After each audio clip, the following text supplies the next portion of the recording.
오늘은 요한계시록 9장 13절부터죠. 13절에서 21절까지 말씀입니다. 여섯째 천사가 나팔을 불매 내가 들으니 하나님 앞 금제단 네 뿔에서 한 음성이 나서 나팔 가진 여섯째 천사에게 말하기를 큰강 유브라데에 결박한 내 천사를 놓아주라. 내 천사가 놓였으니 그들은 그 연월일 시에 이르러 사람 3분의 1을 죽이기로 준비된 자들이더라. 마병대의 수는 2만만이니 내가 그들의 수를 들었더라. 이 같은 환상 가운데 그 말들과 그 위에 탄 자들을 보니 불빛과 차주빛과 유황빛 호심경이 있고 또 말들의 머리는 사자머리 같고 그 입에서는 불과 연기와 유황이 나오더라.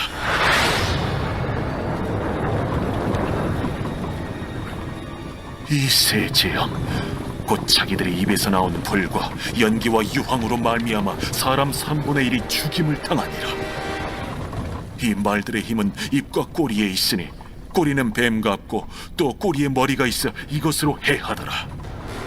이 재앙에 죽지 않고 남은 사람들은 손으로 행한 일을 회개하지 아니하고 오히려 여러 귀신과 또는 보거나 듣거나 다니거나 하지 못하는 그 문통과 목석의 우상에게 절하고 또 그 살인과 복술과 음행과 도둑질을 회개하지 아니하더라.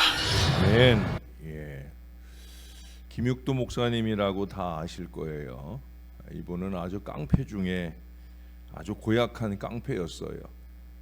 그래서 그 당시 평양 사람들은 장에 갈 일이 있으면 그 장에 갈 때 제일 우선된 기도 제목이 있어요. 이게 뭐냐면 오늘 장에 가면 기믹도를 만나지 않게 해 주시옵소서. 기믹도를 만나지 않는 게 그게 가장 큰 소원이 되는 그런 간절한 마음들이 있을 정도로 아주 무섭고 고약한 깡패입니다. 괜히 시비를 걸고 어려움을 끼치는 그런 사람이었어요. 근데 어느 날 그가 선교사를 통해서 예수를 믿게 되고 성령을 받아가지고 새 사람이 되어서 부흥 목사가 된 그런 분이에요. 나중에 그가 부흥 목사로 새 사람으로 살아갈 때 그에게 물을 확 끼얹어 가지고 그에게 화를 준 사람이 있는데 그 사람에게 그가 그랬어요. 내가 예수 믿는 게 당신한테는 큰 복이라고. 그렇게 말할 정도의 놀라운 변화가 그에게 있었습니다.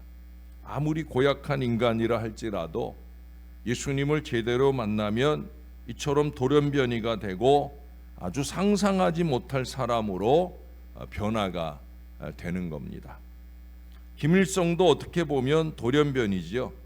어머니가 권사님이고 외삼촌 강양욱은 목사입니다. 그래서 어려서는 그 어른들 따라서 교회도 갔어요.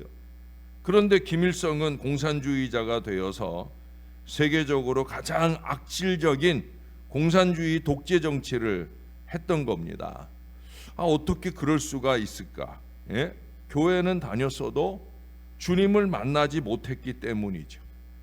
교회에 다녔으니까 뭐 교회나 기독교가 뭔지 지식적으로 대강 알 뿐 정말로 살아계신 주님을 만난 체험이 없어서 성령에게 사로잡힌 사람이 되지 못했기 때문에 어떻게 잘못된 길에 빠지다 보니까 그가 공산주의자가 되고 우리 민족 역사의 가장 악독한 인간이 되고 만 것입니다. 그 나쁜 걸 자식들에게 자손들에게 물려주어서 오늘까지 이 민족이 고통을 받게 하는 악한 인간이 된 거예요. 엄밀하게 말하면 김일성 같은 사람은 사실 돌연변이가 아니에요. 아무리 교회를 다니고 있다 해도 아직 예수님을 영접하지 못한 사람, 그 안에 성령이 계시지 아니한 사람, 어제 우리가 들은 말씀처럼 말씀으로 새롭게 태어나지 못한 사람, 그런 사람이기 때문에 이런 사람은 얼마든지 타락할 수 있는 그런 가능성이 있는 거예요. 김일성처럼 대단히 나쁜 사람이 되지는 아니했지만 어려서 예수 믿는 가정에서 자란 사람들 중에 세상 사람들과 똑같은 모습으로 살고 있는 그런 사람들 여러분 너무나 많이 있지 않습니까? 현재 교회에 나오고 있지만 아직도 주님을 만나지 못한 사람과 형식적인 신앙생활을 하는 사람은 이건 정말 아주 위험한 사람들입니다. 예, 언제 어디서 마귀의 공격을 받을지 몰라요. 절벽 위에 서 있는 사람과 똑같이 언제 떨어져 죽을지 모르는 거예요. 목사의 눈에는 안타깝게도 그런 것들이 보여요. 그래서 저는 그런 사람들을 보면 너무 안타까워요. 늘 걱정이 됩니다. 늘 위에서 기도를 열심히 하는데 변하여 새 사람 되는 그런 역사가 일어나야 되는 거예요. 여러분 오늘 본문에도 재앙이 나오죠. 이 말세 재앙은 심판입니다. 그러나 우리 삶에도 경고성 재앙, 즉 고난들이 있어요. 우리의 미적지근한 신앙을 경각하시기 위한 그런 고난일 때가 많이 있어요. 우리는 그런 고난 앞에서 회개할 수 있어야 됩니다. 회개를 위한 고난이기 때문에 회개가 중요한 거예요. 돌이켜 바로 사는 제대로 된 믿음의 회개가 중요한 거예요. 여러분 여섯째 천사가 오늘 나팔을 불 때 하나님의 보좌에서 한 음성이 들렸죠. 큰 강 유브라데에 결박한 네 천사를 놓아주라 하는 얘기예요. 이 천사들은 앞서 7장에 있는 대로 땅의 바람, 환란을 붙잡고 있는 천사들입니다. 그들은 하나님의 종들의 이마에 인치기까지 붙들려 있었는데 이제 그 결박을 풀어주라는 명령입니다. 저는 좀 의아한 마음이 들었어요. 왜? 천사인데. 우리가 생각하는 천사의 이미지는 어떻습니까? 예? 우리를 좋게, 우리를 잘해주는, 우리를 보호해주는 그런 좋은 면의 그런 천사들을 우리가 생각하잖아요. 근데 보세요. 이 천사인데 환란의 심판의 도구로 쓰임을 받아요. 결박한 천사라 하는 말씀을 보니까 아마 이전에 사단 마귀처럼 타락한 천사였을 수도 있고요. 뭐 그렇지 않더라도 하나님이 심판의 도구로 구별해 놓은 그런 존재들일 수도 있어요. 여러분, 천사도 악한 일에 쓰임 받기도 한다는 걸 경각해야 됩니다. 예? 저나 여러분은 안 좋게 쓰이면 안 돼요. 부정적으로 쓰이면 안 돼요. 악하게 쓰이면 안 돼요. 예수 믿는 사람이 선하게 아름답게 쓰임 받아야지. 긍정적으로 발전적으로 쓰임을 받아야지. 악한 사단 마귀에게 쓰임 받으면 절대로 안 되는 거예요. 여러분 좋게 쓰임 받는 사람, 없어서는 안 되는, 꼭 필요하게 쓰임 받는 그런 믿음의 사람이 되어야 됩니다. 자, 그들이 풀려남과 동시에 거기 마병대가 등장을 하는데 그 말들의 머리는 사자머리, 또 입에서는 불과 연기와 유황이 쏟아져 나오고 탄 자들은 불빛, 자줏빛, 유황빛 흉갑을 입었다고. 그 불과 연기와 유황으로 인하여 사람 3분의 1이 죽임을 당하게 되었다고. 여러분 지금 세계 인구가 얼마나 되는지 55억인가 60억인가요? 그 중에 3분의 1이면 엄청난 거예요. 20억. 예? 이게 몇 사람이 죽어도 몇백 명, 몇천 명이 죽어도 큰일인데 몇십억이 죽는 큰 재앙이, 이 재앙은 큰 전쟁을 가리킵니다. 앞서서 1차, 2차 세계대전은 아무것도 아닌 전쟁이에요. 그렇잖아요. 인구 3분의 1이 죽을 정도의 큰 전쟁이야말로, 그야말로 전무후무한 마지막 전쟁임에 틀림이 없어요. 저는 요즘에도 이렇게 전쟁하는 장면들을 볼 때 그 무기들을 보면은 그럴 수 있겠다 생각이 들어요. 예? 어마무시한 무기들이 많아요. 그것도 사실은 아무것도 아닙니다.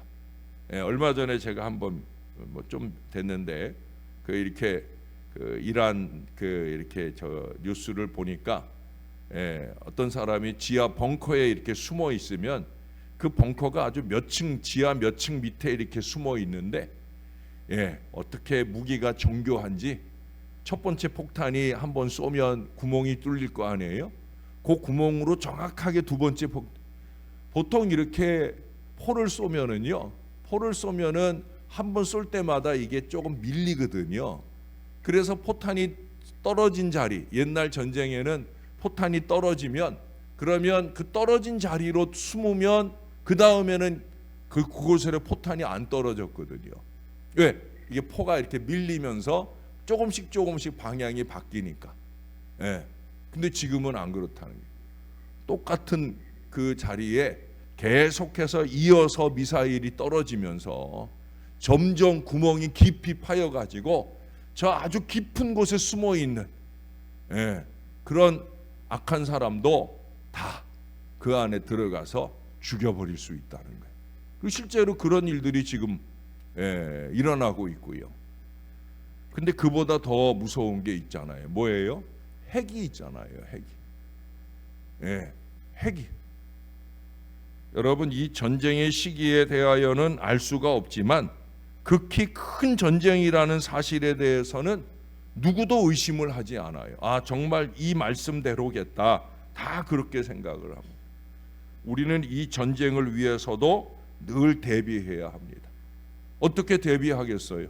똑같이 전쟁 준비합니까? 아니잖아요. 이 전쟁을 위한 우리의 대비는 다른 거 없습니다. 더 힘써 기도해야 되는 거예요. 마태복음 24장 20절 이하에 예수님이 말씀하셨어요. 너희의 도망하는 일이 겨울에나 안식일에 되지 않도록 기도하라. 이는 그때에 큰 환난이 있겠음이라. 창세로부터 지금까지 이런 환난이 없겠고 후에도 없으리라 말씀하셨어요. 기도는 두려움을 물리치며 능력 있게 환난을 극복하게 해줍니다. 환난을 대비하는 기도의 열기가 우리에게서도 늘 타오를 수 있어야 되는 거예요. 저는 그래서 기도를 강조하는 거예요.